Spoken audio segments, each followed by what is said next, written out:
তারাই তো, যারা মাজার ভাঙে তারাই মন্দির ভাঙে। ভাঙ্গাভাঙ্গির চরিত্র কাদের? তাদের। যারা মাজার ভাঙে তারাই মন্দির ভাঙে, তারা মসজিদেও জুতা মারে, ঠিক না বেটি? সব তাদের কাজ। এটা কোনো ইমানদারের কাজ হতে পারে?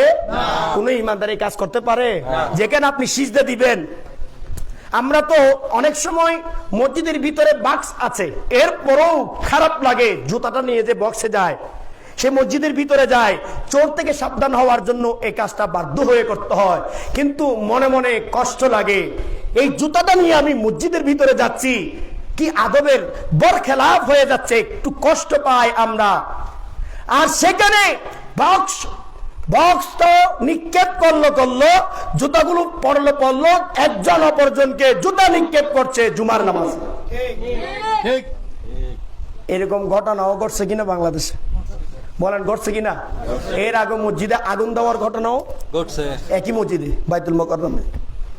তো বলছিলাম, এই ধরনের চরিত্র যাদের, তারাই মুনাফিক। তারা কি? হযরত উমর ফারুক রাদিয়াল্লাহু তাআলা আনহুর কাছে বললেন, একজন ইহুদি